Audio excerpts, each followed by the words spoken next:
Bring it back.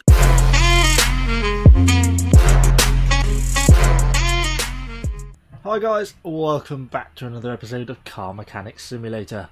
I'm Loz, and today we are going to be rebuilding this Ford Focus RS. So obviously normally in this game I normally have sort of an old classic car that it's been sat out, rusted to death and needs full restoration. But today obviously this is a 2017 version of the Ford Focus RS. It's in lovely condition and it's producing a good amount of power, obviously. For 300, I think it's about 330 in this game. I think it should be about 350 from that 2.3 litre EcoBoost. But today we're going to see what we can get out of it. So I've got the engine out of the car on the stand. Thought it would be a good chance to dismantle the engine, have a look how this mod looks in the game, see how accurate it is, and see what power we can get out of this thing.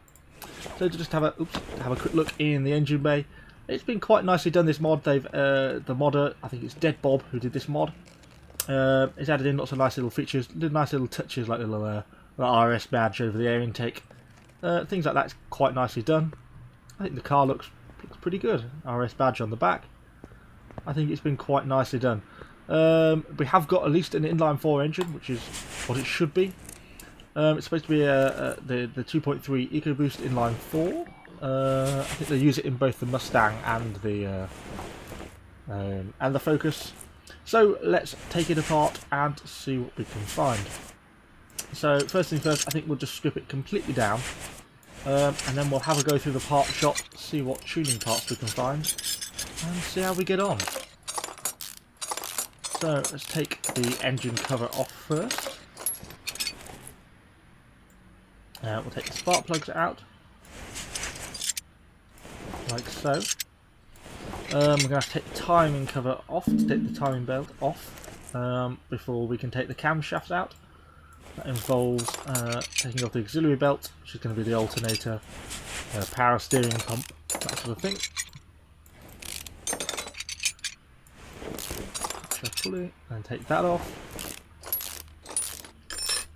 Is it chain? No, it's a belt drive. Let's take the tensioner off first. Then can we take the belt off?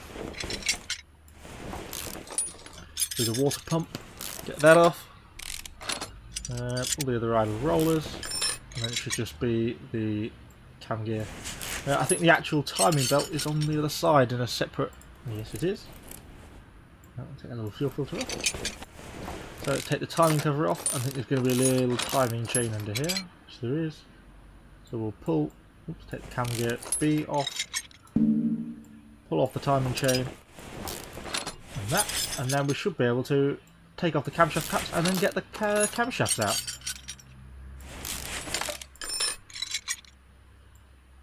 So let's do this. Sorry, this takes a while to get these out. And that's one camshaft out. I'm not sure exactly what mod parts are going to be available for this game. We might be able to get more aggressive cam profiles. A bigger turbo, that sort of thing. See what we can do.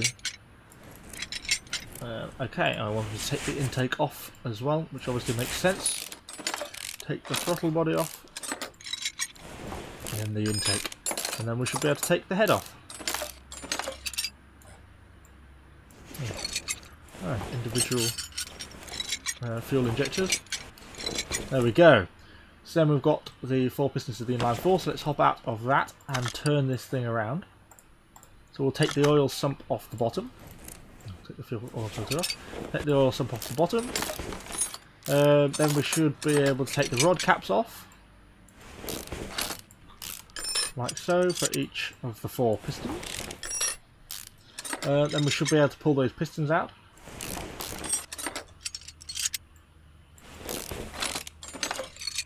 So we'll take the pistons and the piston rings out. Then we'll have to take the clutch assembly off the end. Pressure plate. Clutch and then just the flywheel. Then we should be able to take the bearings containing the crankshaft off. And then that should allow us to take the crankshaft out, and that should be pretty much it. Then the block should be basically completely disassembled. And pull the crankshaft out, and hopefully, voila! Okay, so that's everything completely disassembled. So let's get to the shop and see what we can find to get more power out of this thing. Now you have to bear in mind the way this game has been developed. It's a little bit naff sometimes with the shop. I know you can get things like alternators that end up producing more power and things like that, which is all a bit silly. Yeah, there we go. Alternator giving more power. But, you know, we've got to play the game, so we'll do it. I can't remember if that's the correct camshaft or not. Let's have a look what else we've got. Carburetor, obviously not. So clutch plate, obviously doesn't add power. Obviously you can have like a twin plate clutch, but I mean, it's things like that a little bit silly. But there we go. I can't remember exactly which parts we are, so I'm just getting all the bits we could need. Got the engine heads, exhaust manifolds, exhaust pipes. We're not going to do that. Flywheel, we'll have that. We'll have a fuel filter. We'll certainly have 4 ignition coils. We had individual fuel injectors, so we don't need to do that. Or any of the HT ignition leads. Not relevant. We'll certainly have some upgraded pistons. We'll have 4 of them. The manifold should be okay. Power steering pump. We may be able to get away with one of them. What else have we got? Yes, we're going to have 4 of them. We can have an improved throttle body. Turbocharger, we may be able to get away with that. I can't remember if it was a proprietary turbo or not. So let's have a look at what we've got when we're rebuilding this and see if there's anything else we can use. So we'll put the block back together. We can stick some of our things like our slightly upgraded alternator. It seems a bit ridiculous, but there we go. No, we've got a special power steering pump, so we can't put that in. I also realise I'm working completely upside down here, so it would make sense first to put the crankshaft back in. Let's get the bearing caps back on this, and then we can stick our pistons in our upgraded, I guess we can call them forged pistons, as it were, and that'll be a good start. We'll get a slight increase in power per piston. So let's get these bolted back in.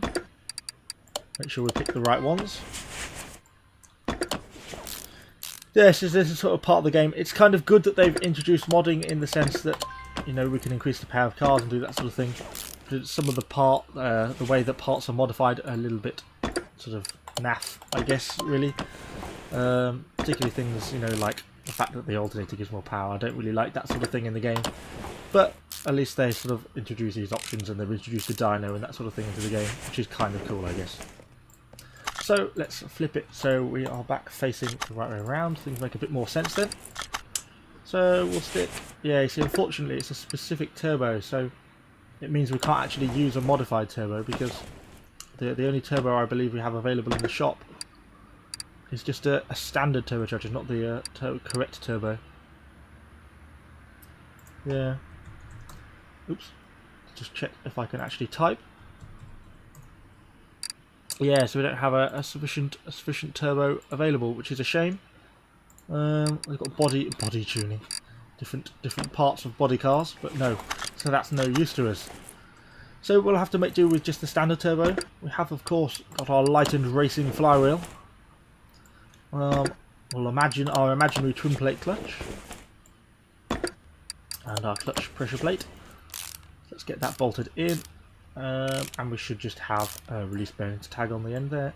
Can't really see that, but that goes on there. We have our special racing fuel filter. Let's get the oil filter, bung that back on.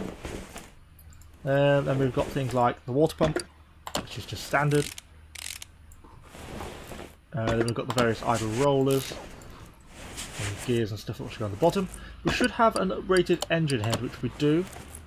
She's got some very pretty little red valves, which is nice. So we can drop just our standard camshaft back in. We should have special,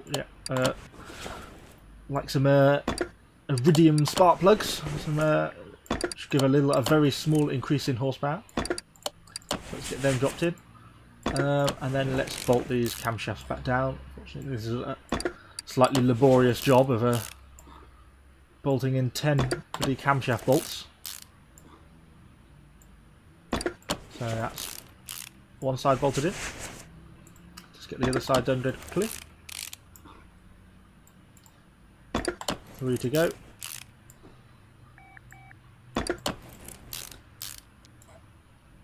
One more, and then we're there. Excellent. So that's that bottled in. So that means we can now put the rest of the cam gears and stuff back on the car. Idle roller there, and then put the serpentine belt back on, and get the timing. Well, it's not the timing belt, but get the auxiliary belt cover back on this side, like so.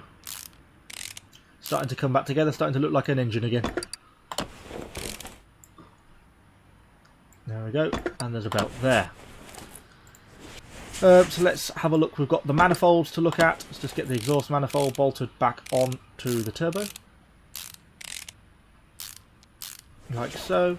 Coming around this side, we've got the intake manifold. Get that bolted on.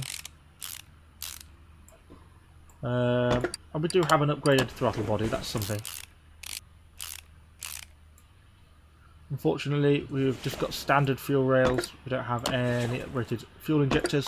Seems a bit silly. That would be a very obvious thing I would have thought that would need increasing since you start increasing any amount of power in reality. But there we go. Let's stick our timing chain back on.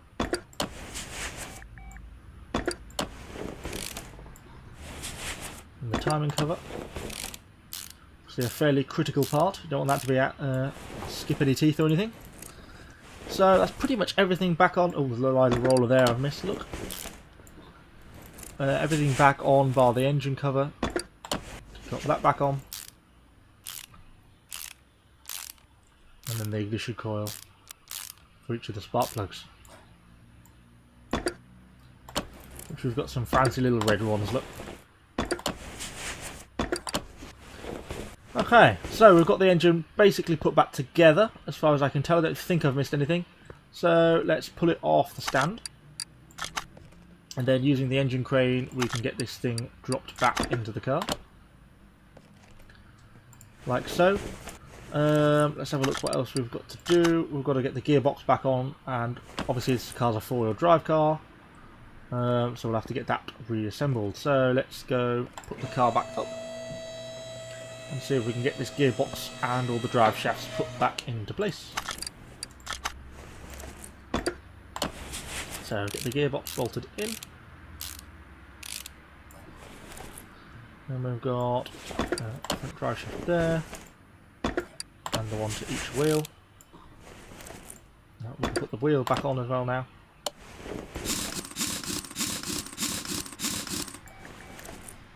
Let's hop and just do the other side dead quick.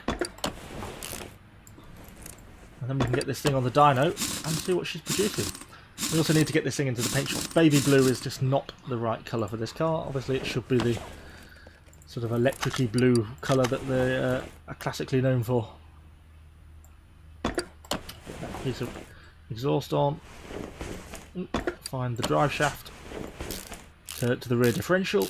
Get that bolted in. Oops, we're a bit distant here. Like so. Just got to lower it down. We can drop the starter motor in from the top and then just put all the engine cover back on and everything.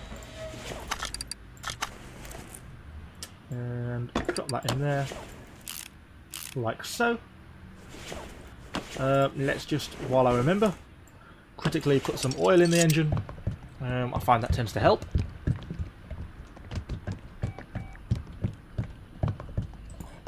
Like so.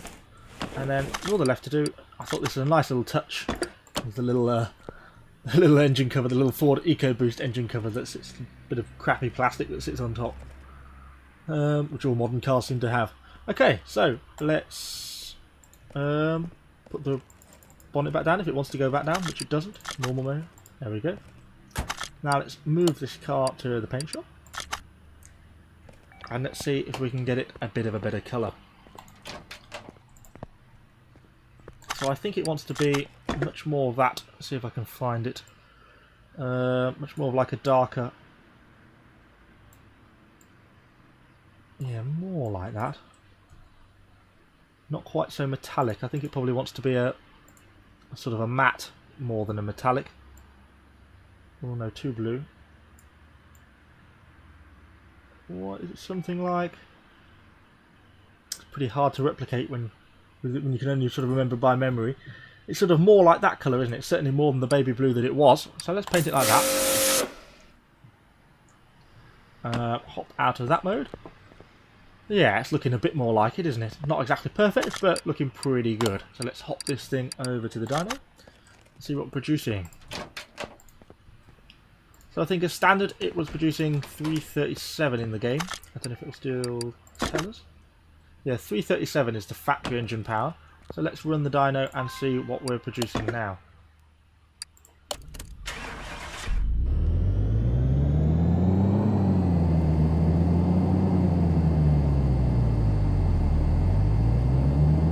Slightly naff dyno test. So we're producing 437. Oh, we've gained literally exactly 100 horsepower. So 30% horsepower and 568 newton meters of torque. It's quite a lot of torque. So that's we'll give it a nice little addition. Let's get this car moved out to the garage front, and then we can take it for a quick trip around the track. Let's find a way out of here. And let's take it down to the track. Hopefully it will drive reasonably well. Racetrack. Got to bear in mind though, I'm going to be doing this with a keyboard and mouse, so it's almost impossible to drive very well, even if the car handles amazingly. So let's just wait for this to load in, and then we can give it a go, give it a whirl.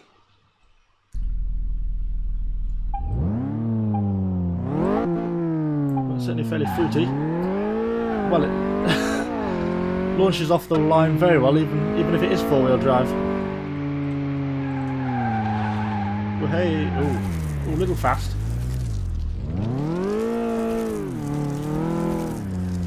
It's 437 horsepower, quite powerful. Well, I hope you enjoyed this video, guys. Something a little bit different. Don't normally do that many modern cars, but it's certainly nice to do something a little bit different every now and then. It's certainly a pretty excellent mod. All these mods are available in the Steam Workshop, including this one, and there's other new cars available as well, and new mods are being released all the time. So I strongly recommend you check it out. So I hope you enjoyed this video, guys. If you have, please give it a like. Let me know in the comments what you think below, and I shall see you on the next one.